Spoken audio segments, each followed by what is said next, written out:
பாகிஸ்தானின் ஜீவாதாரத்தை முடக்க வேண்டும் என்றால், பாகிஸ்தானின் மிக சர்வ வல்லமை பொருந்திய இராணுவத்தின் முதுகெலும்பை உடைக்க வேண்டும் என்றால், தண்ணியை நிறுத்தினால் தான் முடியும். அடிப்படையாக ஏற்கனவே நான் பலமுறை சொல்லியுள்ளேன். பாகிஸ்தானில் இருப்பதிலேயே அதிக நிலத்தை உரிமையாளர்களாக இருப்பது பாகிஸ்தான் ராணுவம். அதைத் தொடர்ந்து 27 குடும்பங்கள், அதைத் தொடர்ந்து மக்கள், சாமானியர்கள்.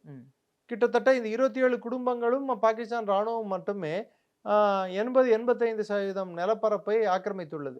ஸோ அதற்கு போக வேண்டிய விளைநிலங்களுக்கு போக வேண்டிய தண்ணி கிட்டத்தட்ட 16 மில்லியன் ஹெக்டேர் அளவுக்கு நிலங்கள் இருக்கிறது. அதற்கு போக வேண்டிய தண்ணியை நிறுத்தினால் யார் பெரிதாக பாதிக்கப்படுவார்? மக்களும், பாகிஸ்தான் ராணுவமும், அரசியல் தலைவர்களும், அதை தவிர்த்து மக்களும். இந்த தண்ணீரானது வெறும் விளைநிலங்களின் தண்ணீராக இருந்தால் மட்டும் பரவாயில்ல. இது அவர்களின் அன்றாட ஜீவாதாரத்துக்கும் குடிநீருக்கும் தேவைப்படும் தண்ணீர். அதுவும் நம்ம முடக்கி இருக்கிறோம். அது இல்லாம 40% பாமா இண்டஸ்ட்ரி, அவங்களுக்கு தேவையான மருந்துக்கு தேவையான மூலப்பொருட்கள், அதை நாம் நிறுத்தி இருக்கிறோம்.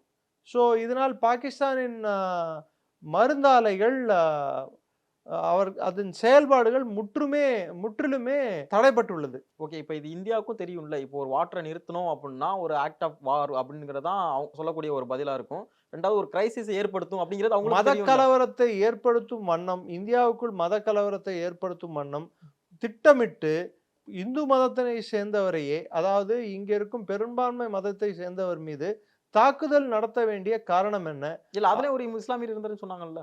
அந்த இஸ்லாமியரும் ஷியா அல்ல.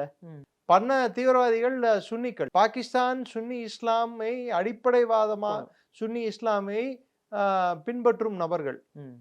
பாகிஸ்தானில் சுன்னி இஸ்லாமிய மதத்துக்குள்ளேயே தியோபந்திகளுக்கும் சலாஃபி இஸ்லாமிய கோட்பாடை பின்பற்றுபவர்களுக்கும் ஒரு பெரிய பிரச்சனை ஏற்பட்டு கொண்டிருக்கிறது.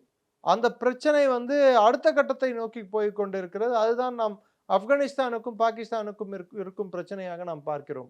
ஏனென்றால் தாலிபான் அமைப்பு என்பது அவர்கள் தியோபந்தி சுன்னி அமைப்பை சேர்ந்தவர்கள். தியோபந்தி சுன்னி அமைப்பு ஒரு கலாச்சாரத்தை கொண்டு, அதாவது அது ஒரு கோட்பாடு.